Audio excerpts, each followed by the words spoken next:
영어 어순을 이해하는 기본 원리. 영어 읽기, 듣기, 말하기, 쓰기에 근본적으로 적용되는 영어의 어순에 대한 이해 원리입니다. 다음 내용은 뉴욕에서 의사학이라는 블로그에 나온 영어의 어순을 이해하는 가장 쉬운 방법이라는 글입니다. 꼭 천천히 생각하며 읽어보시고 메모한 후 실천해 보세요. 제가 뒤늦게 30세가 넘어서 영어 공부를 시작할 때 가장 마음에 걸렸던 것이 바로 문법이었습니다. 영어 공부를 하려니 학생 때 공부했던 문법을 다 잊어버려서 어떻게 해야 맞는 말인지 어떤 것이 틀리는 것인지 자신도 없었고 엄두도 나지 않았습니다. 몇 년간의 영어 공부 후에 미국에 와서 직장을 다니면서 약간은 영어에 자신이 생긴 후에 내린 결론은 영문법이란 것은 결국 문장이 구성되는 원리이며 문장이 구성되는 원리의 대부분은 따로 문법책을 가지고 문제를 풀고 외우면서 터득하는 것이 아니라 실제 말을 하면서 책을 읽거나 영화 대사 따라하기 혹은 원어민과 대화 등을 통해 저절로 깨우치는 것이 빠르다는 것이었습니다. 영어로 된 긴 문장을 쉽게 해석하기. 영어로 된 뉴스나 영화를 보거나 글을 읽을 때 초보자를 항상 괴롭히는 문제는 어순을 이해하지 못해서 문장이 조금만 길어지면 이해를 하다가 혹은 해석을 마음속으로 하다가 놓쳐버린다는 것입니다. 저도 개인적으로 이런 문제로 고민이 많았는데 영어 공부에 대해 전혀 새로운 패러다임을 제시했던 몇몇 영어 공부 관련 서적을 읽으면서 서서히 고민이 해결되었습니다. 하지만 이런 영어의 어순을 진정으로 이해하는 데는 시간이 꽤 걸렸고 이 단계를 넘어서니까 문장이 아무리 길어도 문제가 되지 않았고 저 자신이 가끔은 쓸데없을 정도로 긴 문장을 사용하면서 말하는 것도 발견할 수 있었습니다. 바로 본론으로 들어가서 도대체 영어의 문장이 어떻게 구성되는가를 살펴봐야 할 것 같습니다. 다음은 뉴욕타임즈지에 실린 미국의 자동차 시장 동향에 관한 기사의 일부입니다. October is shaping up to be as miserable a month for automakers as September. According to industry analysts, as lenders tighten financing standards and many consumers steer clear of showrooms because of the weakening economy. 글을 읽으면서 처음으로 다시 돌아가지 않고 그냥 쭉 읽어서 자연스럽게 해석이 되신 분은 이 글을 더 이상 읽지 않아도 됩니다. 제가 대강 해석을 해보겠습니다. 산업분석가에 따르면 약화되는 경제 때문에 은행들이 대출 기준을 강화하고 소비자들은 자동차 구입을 멀리하면서 10월은 자동차 회사들에게 9월만큼이나 비참한 달이 되어가고 있는 중이다. 이 정도 될 것 같습니다. 미국 신문을 읽다 보면 단어를 몰라서 단 몇 문장도 못 나아가겠다는 사람들이 많은데 알고 보면 단어가 문제가 아니고 문장 구조에 익숙하지 않은 원인이 더 큽니다. 사람은 누구나 글을 읽다가 문장 속에서 어느 정도의 짐작할 수 있는 능력이 있어서 그 단어나 수거를 한 번도 들어보지 않았어도 짐작할 수 있기 때문에 100% 정확하게 해석을 하지 못하더라도 읽고 80%만 이해한다면 그렇게 많이 놓친 느낌이 들지는 않게 됩니다. 영어 문장 5 형식의 비밀. 우리가 학창 시절에 배웠던 영어 문장의 형식을 좀 보겠습니다. 1 형식. 주어 동사. 2 형식. 주어 동사 보어. 3 형식.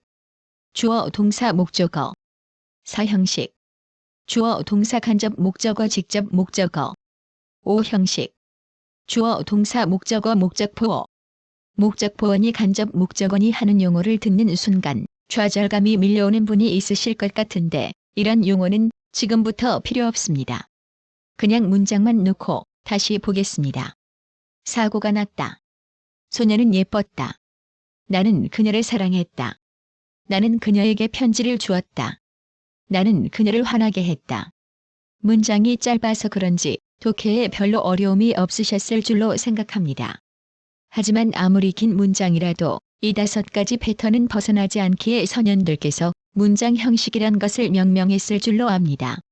위의 문장을 차근차근 읽다 보면 이런 공통점이 발견됩니다. 이는 뒤의 단어는 항상 앞의 단어를 설명한다는 것입니다. 조금 풀어서 써봅니다. 법칙 1. 주어가 앞에 온다. 법칙 2. 동사는 그 주어의 상태를 설명하고 주어 다음에 온다. 법칙 3. 동사를 보충하는 말이 동사 다음에 오고 그 말을 보충하는 말이 그 다음에 오고 다시 그 말을 보충하는 말이 바로 그 다음에 오면서 문장이 무한히 길어진다. 위 세 가지가 문장 구성의 기본 원리입니다. 너무 간단해서 믿기지 않으시면 다시 위 문장을 보겠습니다. 사고가 났다. 주어 다음에 주어의 상태를 설명하는 동사가 옵니다. 소녀는 예뻤다. 주어 다음에 주어의 상태를 설명하는 was라는 동사가 오고 그 뒤에 was라는 말을 보충하는 pretty라는 말이 왔습니다. 나는 그녀를 사랑했다. 주어 다음에 주어의 상태를 설명하는 love가 오고 그 다음에 love라는 말을 보충하는 her가 왔습니다. 나는 그녀에게 편지를 주었다. 나는 주었고 누구에게 주었냐면 그녀에게 주었고 그녀가 뭘 손에 들고 있냐면 편지가 있습니다. 사고의 흐름이 자연스럽게 따라가게 됩니다. 우리말과는 어순이 사뭇 다르기에 우리말로 번역하려면 앞뒤로 왔다 갔다 해야 하지만 그냥 그림을 그리듯이 내가 손을 내밀고 그 앞에 여자가 있고 그녀가 손에 편지를 들고 있는 모습을 상상하시면 쉽습니다. 나는 그녀를 화나게 했다. 마찬가지입니다. 내가 뭔가를 만들었는데 그게 바로 그녀고 그녀의 상태가 화난 것입니다. 뒷단어는 앞 단어를 설명한다. 어쩌면 말장난 같은데 이 원리를 이용해서 영작을 해보겠습니다. 나는 부모님을 설득하느라 힘든 시간을 가졌다. 주어는 I를 쓰면 되겠죠? 내가 뭘 어쨌습니까? 뭔가 가졌군요. 그 다음에는 have가 적당합니다. 근데 뭘 가졌나요? 보충해줄 말이 필요합니다. 힘든 시간은 A hard time이라고 하면 적당할 듯 합니다. 그런데 힘든 시간 동안 무엇을 했길래요? 설득했지 않습니까? 그러니까 persuade가 나와야 할 것 같습니다. 그런데 누구를 설득했는지가 빠졌군요. My parents입니다.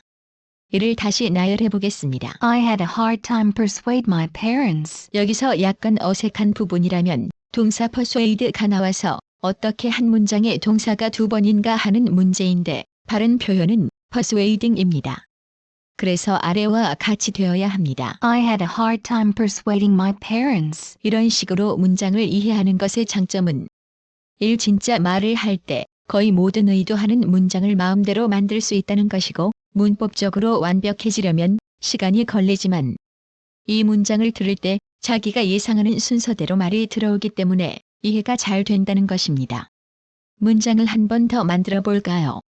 어머니는 내가 외국에서 공부하기를 원한다. 당연히 어머니가 먼저 오고 그 다음에 어머니가 어떤 상태냐면 원한다는 것입니다. 뭘 원하냐면 내가 뭘 어쩌기를 원하시죠. 여기까지만 보면 My mother want me 이렇게 되는군요. 그 다음은 내가 공부를 하는 것이고 어디서 공부하냐면 외국이라고 했습니다.